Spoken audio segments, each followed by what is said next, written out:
For you to say of Nazism that it was the implementation of the work of Charles Darwin is a filthy slander, undeserving of you, and an insult to this audience.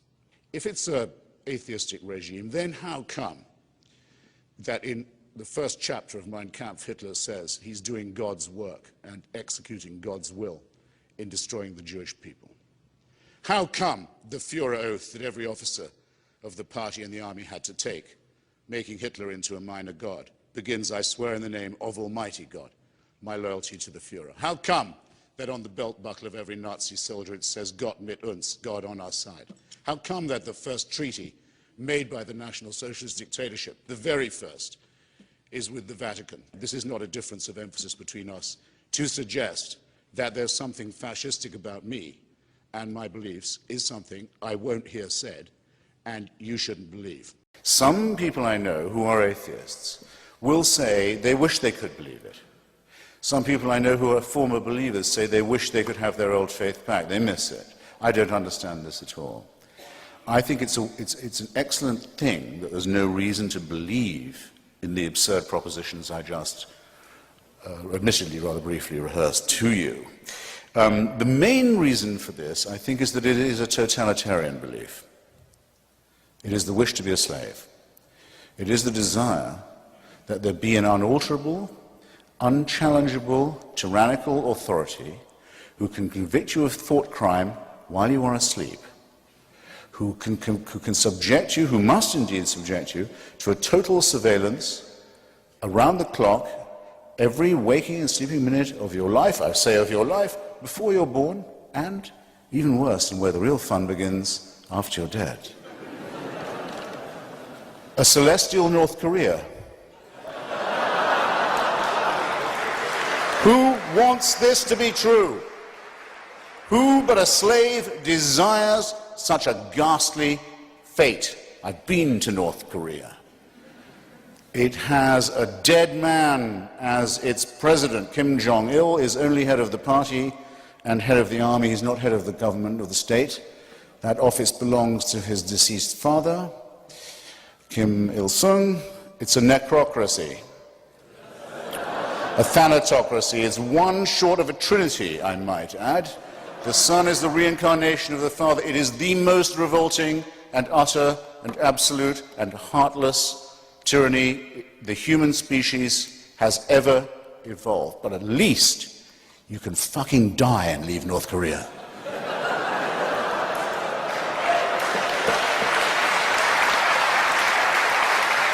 To start with the original 20th century totalitarian ideology, which originally called itself fascism, if in any account you read of fascism, historical account you read, from its origins in Italy, through Spain, Portugal, Croatia, Hungary, Slovakia, etc. If you take out the word fascist and put Catholic right wing, it's the same story. There's no difference. And if you add parties in political alliance with the Vatican, it's the same. All of them. Fascism is another word for the Christian Catholic right wing. In Slovakia, the actual head of the fascist dictatorship was a priest, Father Tiso. In almost every case, the regime was in holy orders and or with the direct alliance with the Pope himself. That's a simple matter. Anyone can check it out. I'm not going to assert it now. I would just say fact-checking, and I would be as one on this point. Now, that's not completely true with National Socialism. It's true of the Nazi Party in Austria and Bavaria in its heartlands that it begins blessed by the Vatican, by a concordat with the Church, by the Protestant churches also. But it's not true to say it's a Christian movement in quite the same way. It's a pagan movement to some extent. My favorite example is this, I suppose. Joseph Goebbels was expelled from the Catholic Church. He was. He was the only Nazi who was. Why was he expelled? For marrying a divorced Protestant. Magda Goebbels. You see, the Church does have its standards. However, it is estimated by Paul Johnson, Catholic historian, that more than 40% of the Waffen-SS were practicing, confessing Catholics. No one was ever excommunicated or threatened with excommunication. for taking part in the final solution. And that was because of the alliance between the Nazi Party and the Church on two main things, anti-Bolshevism and anti-Semitism. Again, I'm condensing a bit. Now it brings me to the Stalinists. Okay, you're Joseph Stalin. You've taken over Russia. You've been educated in a seminary in Georgia, by the way. Up till 1917, for hundreds of years, hundreds of millions of Russians have been told that the head of the state is a god, that the Tsar is above power, ordinary secular power, that he's the head of the Russian Orthodox Church as well as the... You shouldn't be in the dictatorship business if you can't take advantage of a deep well of credulity and servility like that. It's your golden opportunity. What does he do? Heresy trials. Heresy trials, witch hunts, miraculous discoveries such as Lysenko's biology, the worship of the leader from whom all blessings flow. As I described North Korea, the most religious state I've ever seen. Mutatis mutandis, this would apply also to Mao's China, with the same background of superstition and servility. Now, for there to be a fair test about this, you'd have to do the following. And no one I've ever debated with has even tried it. So you be the first. You find me a state or a society that threw off theocracy and threw off religion and said we adopt the teachings of Lucretius and Democritus and Galileo and Spinoza and Darwin and Russell and Jefferson and Thomas Paine. And we make those what we teach our children. We make that scientific and rational humanism our teaching. And you find me that state that did that and fell into tyranny and slavery and famine and torture, and then we'll be on a level playing field. As it is, all you've done is show that the idea of worship and the idea of credulity and the idea of servility and slavery to religion is a bad idea in the first place. But none of the czars and none of the Chinese kings, none of this... By the way, the Russian Orthodox Church always stayed with Stalin, always stayed with Stalin. But they never killed 30% of their population. Who didn't? The Russians never killed 30% of the population before the communists took over, 20 or 30%. No czar ever did that. No Christian czar ever did any killing on that. Well, no, excuse me, they started the First World War.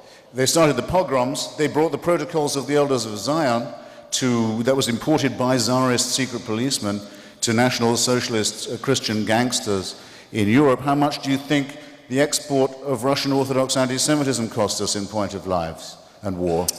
And have you ever counted up what happened to the wars in the wars that Tsarism started and carried on, and the persecutions and the famines and the tortures and the starvation and the people who just died of neglect? Come on, you want to do this accounting? I'm here. I'm really here for you.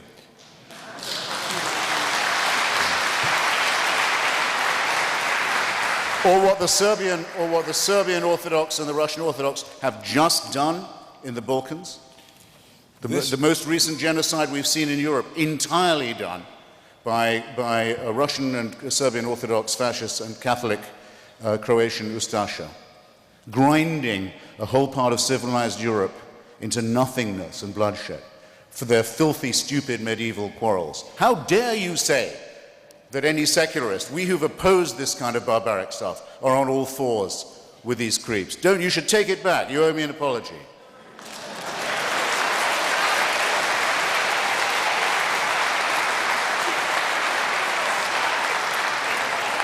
I have conceded.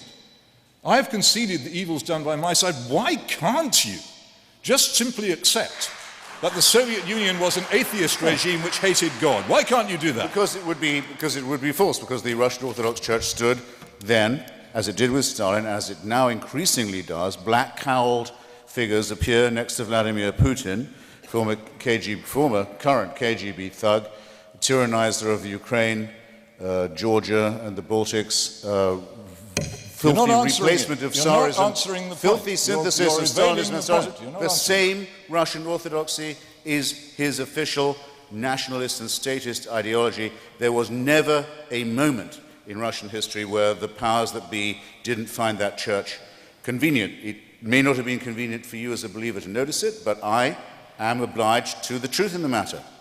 Russia was not an atheist state.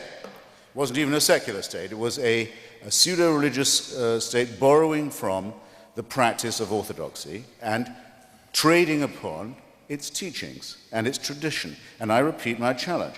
You, for this question to be valid at all, must propose and point out a government that adopts, or state or country or nation, that adopts the teachings of Spinoza and Einstein and Jefferson and Paine, and that fell into massacre and tyranny. And you can't do it, and so you have to look for 10th-rate substitutes. Well, it's an Every modern state has had to go through a period of declericalization of one kind of violence or another.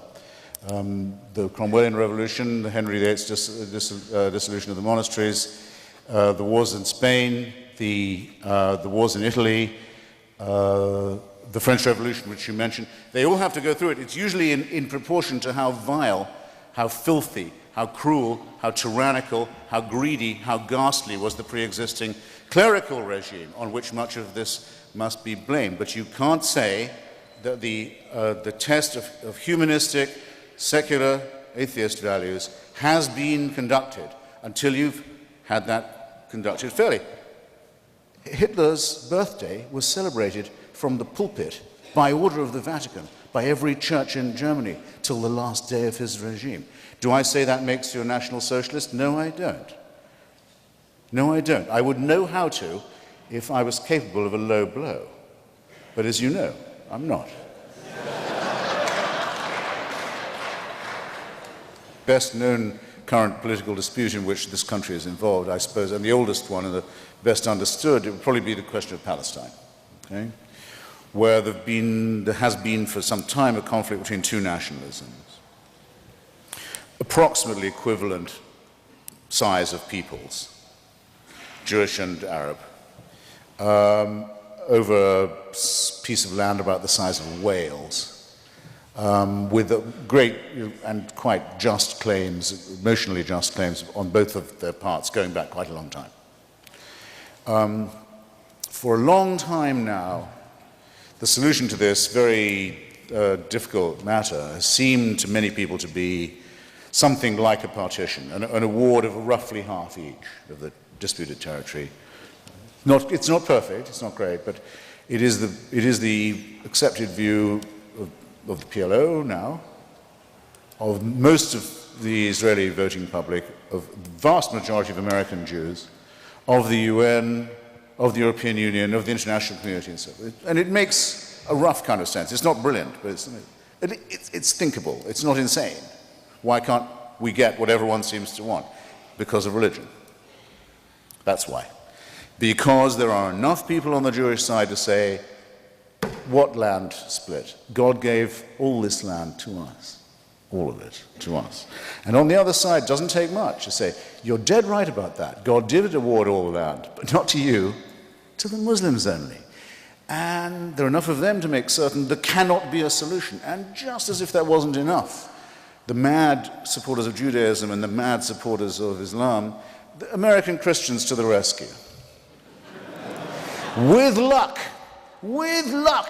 if the Jews can be supported long enough, as our rope supports the hanging man, they can bring on the Battle of Armageddon, the thing we all secretly yearn for, as all religions do.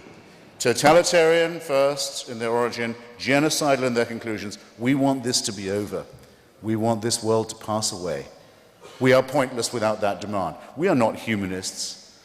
We are eschatologists. And hey, what could be more wonderful? The Jews will bring it on, and those who aren't converted in time to Christianity will be turned to ash, as will everybody else. So what could be more heavenly than that? So now you see why religion poisons everything. These congregations and their religions and the filthy texts on which they base themselves earnestly desire that everything we call civilization, and everyone in this room, be destroyed. They want it, they relish it, they work for it while you're asleep, as well as while you're awake. Coexistence with this kind of thing is as impossible as coexistence with fascism or Stalinism. The sooner we wake up to it, the better our chances of survival will be. Thank you, Christopher. So there's a question here about the USSR and I assume communism generally as a militant atheist power, and this questioner Eusebius is sort of pushing back against some of my answers to this in the past. In the past, I've said that communism was kind of like another religion. I mean, communism was a nationalistic, and you can lump these all together: communism, Stalinism, even Nazism. These are ideologies that obviously were quite dogmatic and focused not on God, but created a religion-like cult organized around economics on the one hand, or the purity of German blood on the other. And Eusebius is worried that now I am basically using religion to subsume everything that human beings do that's bad. No, the issue is dogmatism. The issue is strong conviction without evidence, and conviction that is shared by the mob, so that you can, the hatred of Jews, say, to take the Holocaust as one example. Passionate belief that moves millions to act, or to demonize the other based on bad argument and bad evidence, a willingness to accept these convictions without argument, without evidence. That's the intrinsic problem, and that's the problem that is unusually present in the context of religion, but it's not only in a religious context. So dogmatism is the thing I'm arguing against, and there are political dogmas which it's not by accident begin to take on some of the character of religions when you put them in place. So you have something like North Korea, which has many of the features of a religious cult gone berserk. I mean, you have millions of people who are starving, imagining that our food shipments are devotional offerings to the brilliance of their dear leader. This is not a circumstance where people have suffered for too much reason, or too much self-criticism, or too much skepticism. I mean, this is not, and perhaps you've heard me say this before, but there's no society I know of that has ever suffered because people have become too reasonable. And so that's the lens through which to see this. This is not, most of what I've said against religion can be said against Stalinism, for instance, or North Korea.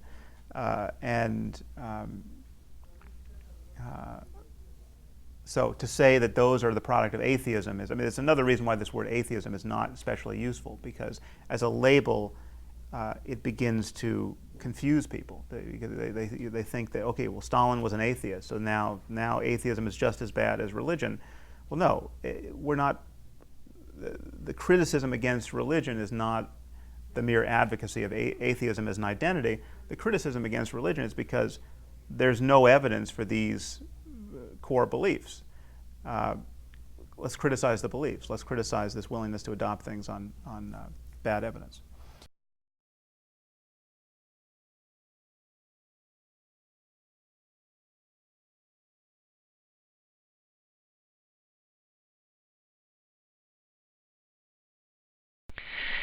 In this video, I seek to point out that atheism is rarely the problem in these situations, but that in fact, mutated and virulent forms of religion are the root cause of all genocidal stupidity. Acknowledgements to Sam Harris for the phrase genocidal stupidity. First, though, it's important to define faith clearly. Notice the key words here: trust, belief, conviction, and loyalty. All of this absent proof. There is no objective evidence for even the most vanilla versions of God, yet theists will claim to know all sorts of details about him or her or it. He hates homosexuals, or she is made up of 3 persons who are somehow one. All of this must be swallowed without proof. It must be taken. on faith. Next, I define atheism, and I must acknowledge at once that the word believe, rendered almost useless by religion, can lead to confusion and require some clarification. Not believing in a random and baseless assertion is exactly how we behave in every area of our lives, with the glaring exception of religion.